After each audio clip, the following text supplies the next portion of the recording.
أعوذ بالله من الشيطان الرجيم. بسم الله الرحمن الرحيم.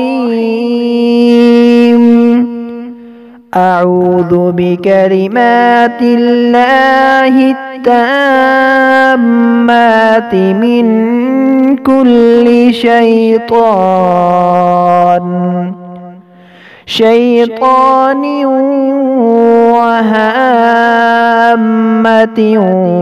ومن كل عين لامة. يا حي حين لا حي في ديمومة ملكه وبقائه. يا حي حسبي الله لا إله إلا هو عليه توكلت وهو رب العرش العظيم.